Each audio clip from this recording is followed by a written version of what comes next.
So let's imagine you're a teacher. Let's imagine you're a business person. Let's imagine you're a communicator. You want to communicate and you are aware that perhaps 15% of the people you're communicating with have got dyslexia, depending on which figures you use. What do? Well, let's just take something very, very simple to begin with. Let's take fonts.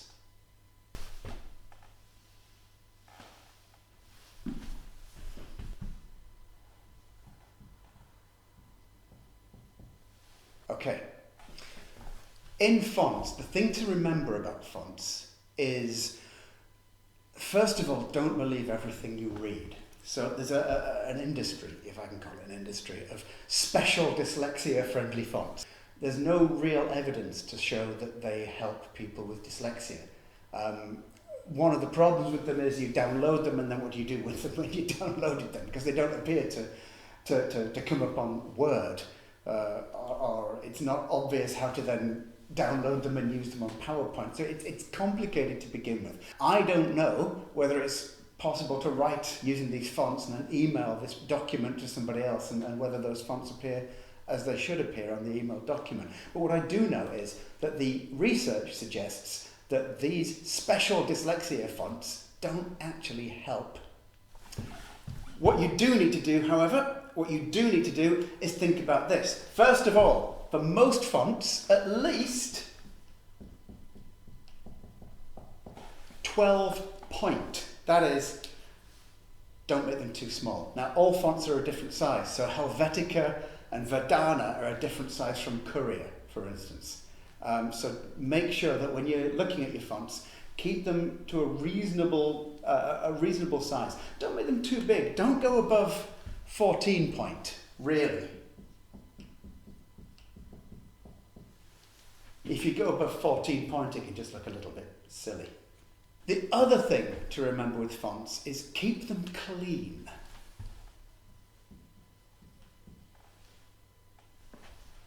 And when we say clean, what we mean is you don't want serif. Now, what is serif? Okay, so here's the letter H. Here's the letter H with serif. Little twiddly bits on the ends of the letters. That's serif. It's not a great thing to use when you're typing. So, sans serif.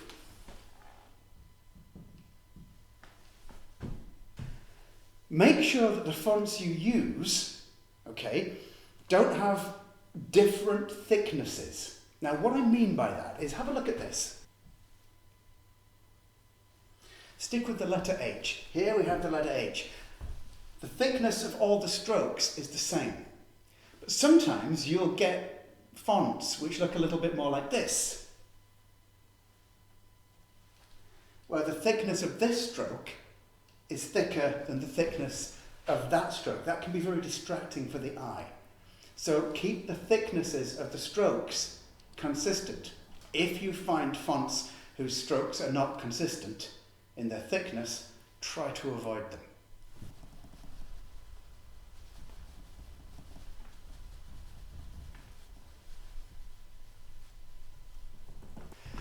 Right, let's have a look at another one then. This kind of overlaps. This one is what you are doing with the fonts. So, if you like, how you work with the fonts. How you work with the fonts. What you do with the fonts. Okay? First things first. No italics. Italics bad. There have been studies showing that italics don't work. Just don't underline. Don't write everything in bold. Okay, no bold. It is true to a certain extent that colours can make a difference. So try to soften the glare between page and text. Try to soften the glare, which means just maybe using a softer colour than black, maybe a dark grey or something. So soften the glare. between text and page. One of the really big things is spacing.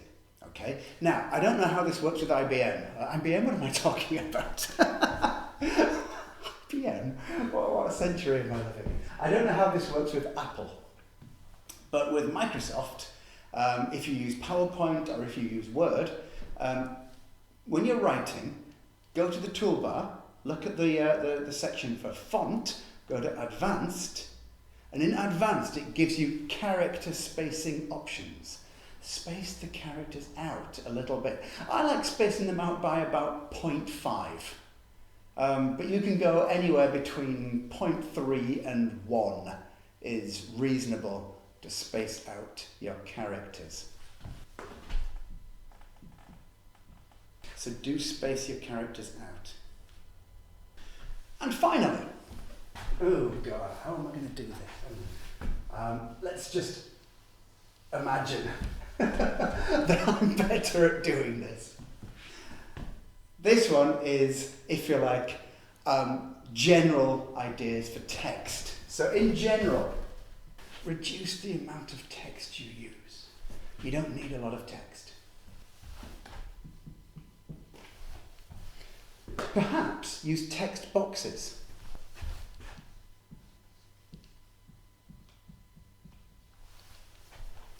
And this separates different pieces of text from other pieces of text.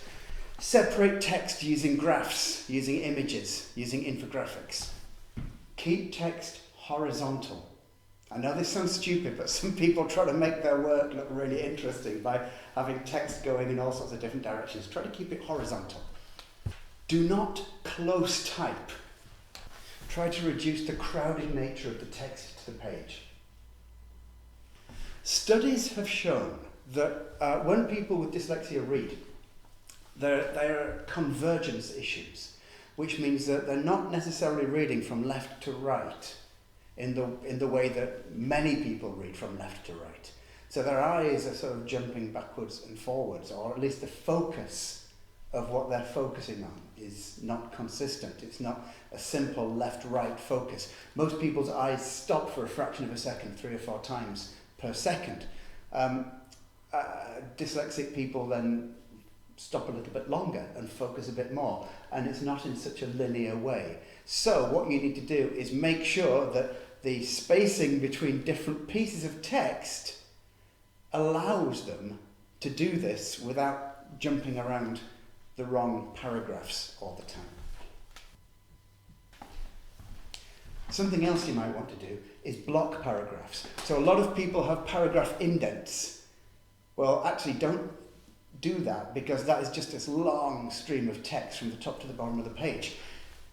Separate the paragraphs as blocks. You don't need to just separate them with one indented word. Separate them as blocks. So instead of writing like this,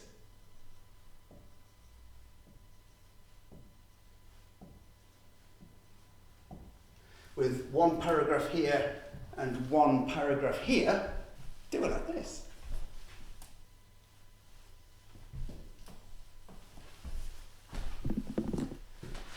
There's a clear space between this paragraph and this paragraph. And that really helps people with dyslexia read, because it means that you're not overwhelmed by the writing. What you also find here is that there are overlaps, of course. So, for instance, close typing and the size of the font, they're very, very closely related.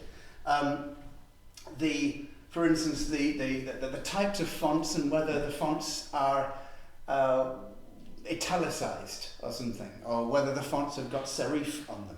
So you've got all these different overlaps, and of course things like here, spacing and not close typing, and spacing here as well. So you've got all of these different overlaps. And again, think of how you approach dyslexia and presenting text to people with dyslexia as though you're thinking in categories, because it's always easier to understand what a category is and then fill the category with great ideas than have to remember every single thing you've got to do in order to help people with dyslexia, because it's not about that. It's just about presenting the information in a way that's going to get through to the most people. If you write magazines, if you've got a website, if you're a teacher, if you're a business person, if you're writing lots of emails, you want the people you're trying to communicate with to understand what you're communicating. And if you want to do that, do this.